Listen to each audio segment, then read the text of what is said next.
Hey, what's going on everybody? Welcome back to another video. Today we're going to be reviewing the Sony a6400 that came out around a year ago in February of 2019. So this review is going to be split up into 3 different sections, which you can find timestamped right here. And that's going to be video, photo, and vlogging. So one of the main reasons I wanted to buy this camera was not only for the photo capabilities, but also for the video.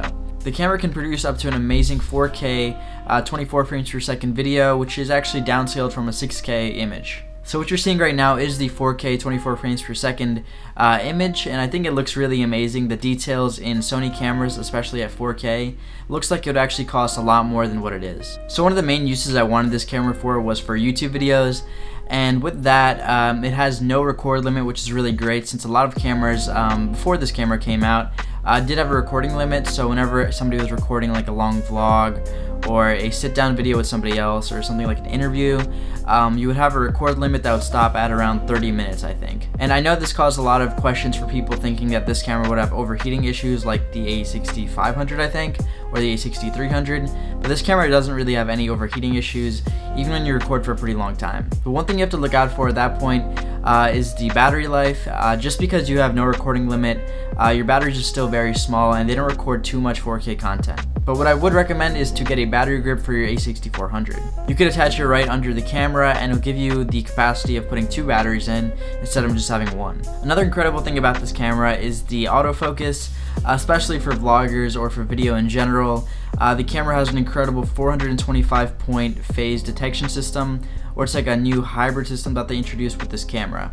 The autofocus is actually really great in everyday use, and especially for making YouTube videos and stuff. It does track your face and other objects you put up to the camera, like these AirPods right here. If I put them up really quickly, it will capture the autofocus, and it's just a really great system overall. So to look more at the specs of the recording capabilities, I'm going to read off my phone really quickly, but it has 720p, 1080p at 24, 60, and 120 frames per second, and it has 4K at 24 frames per second. And there's no 4K 60 frames per second, which sucks, but no APS-C camera, or honestly any full-frame camera, can really do that yet. And if you're into filmmaking or creating really professional YouTube videos, this camera does also have picture profiles like SLG and H-Log. And this is going to give you a flat picture right out of the camera, but once you bring it over to post-processing, you could really edit it to the way of your liking, just because it gives you a little bit more dynamic range in your image. So now to talk about some of the worst experiences I've had with this camera in terms of video, would first be the lack of IBIS. So if you don't know what IBIS is, it's pretty much in-body image stabilization, which the Sony a6500 and 6600 have. So without IBIS, if you are vlogging or if your video just includes any movement really, you're gonna have a problem here just because it's gonna have a very shaky image. So for a solution for the a6400, I would just say to get stabilized lenses so that even if your camera doesn't have IBIS, at least your lens does, and it kind of just makes up for that. And another problem that I've had with this camera is that once you're shooting at 1080p, it does tend to look a little bit soft. So that's why I do choose to shoot everything in 4K, just because it looks a lot better and the details are there. But also, even if you have like a 1080p monitor or if you're watching on your phone, it's still going to look a lot better than just shooting in normal 1080p.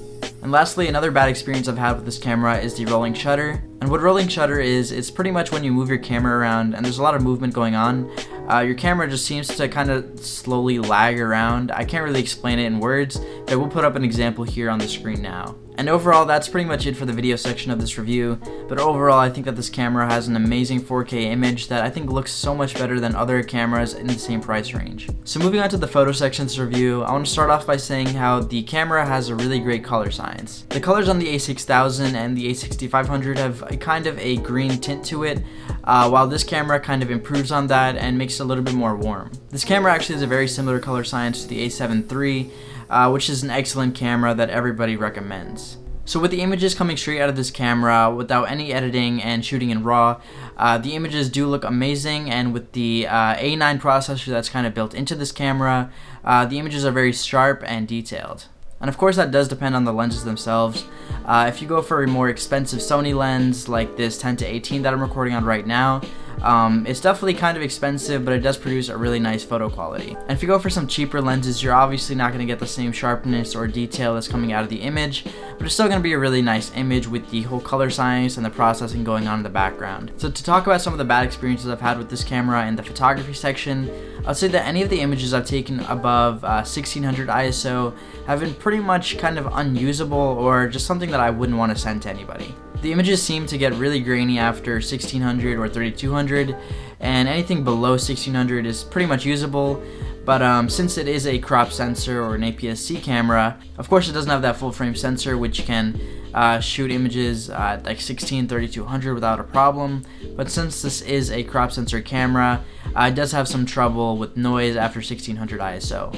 So when I shot some events with this camera, not using a flash at the time, it was kind of a dimly lit situation, and I did have a lot of trouble just because I wasn't able to shoot at like 800 ISO or anything, so I did have to bump it up to 1600 or 3200.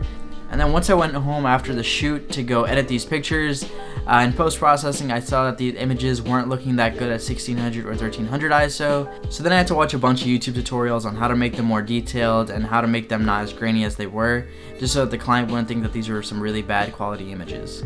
So after that bad experience, I of course bought myself a flash, which I probably should have had before. That does bring me into the next bad part about this camera, which is how small it is. So being a really small and compact camera can be really great in a lot of uses, but if you're going out to shoot events and stuff, you want to look as professional as you can.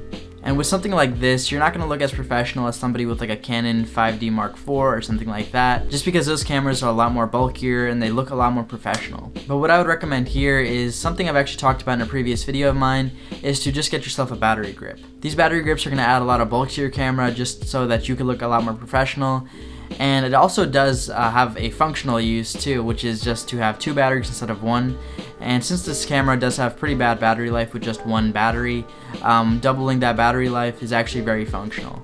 So hopefully you guys can get some more clients by just looking more professional with just a battery grip.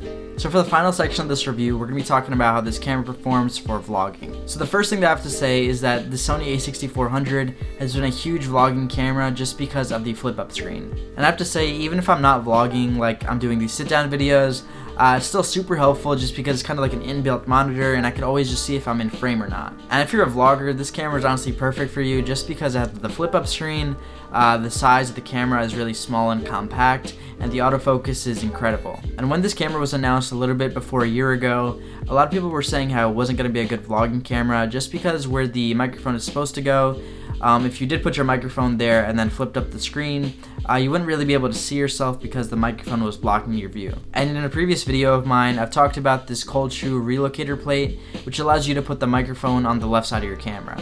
And I also do have to say that the onboard microphone on this camera is actually really great. So if you are just going to vlog casually and you don't want to bring a microphone and have this huge setup, you can honestly just handhold your camera and have no microphone, and it'll be a really compact vlogging setup. And it's honestly not going to sound that bad, and it's going to have a pretty professional video if you are shooting 1080p or 4K. Okay, so this is how the camera sounds with an external microphone plugged right into the camera. And this is how the camera sounds with just the built-in microphone. But another bad thing about vlogging with this camera is definitely the rolling shutter again, which you're going to probably find in every Sony camera. So if you're vlogging with your Sony a6400 or another Sony APS-C camera, or even full frame I think, you're definitely going to see this kind of lag or blurriness once you move the camera around pretty fast. And that's probably not the best way to word what rolling shutter really is, so I'll put an example of what it is here. And that about wraps up this review video, and honestly I have to say, for $900 this is a really amazing camera if you're trying to do photography and videography. But I do have to say, if you are just looking for a vlog camera or like a YouTube camera and you don't really care about the picture profiles at all, definitely go ahead and check out the Sony a6100 just because that's a bit cheaper and it doesn't have those extra features that you would want for more professional filmmaking. But if you are thinking about getting the Sony a6600, I really wouldn't recommend it that much just because it's pretty expensive and it goes into that Sony a7 III range. So at that price point, I would just say go ahead and get the Sony a7 III. So overall, I think that the Sony a6400 is an amazing camera, especially for $900, that covers photography, videography, and even vlogging, all at a really good price and with an amazing image quality. So that's it for this video. If you guys have any comments or questions, make sure to leave them down below. And make sure to subscribe and like this video as well. And so that's it for this one, and I'll see you guys in the next video.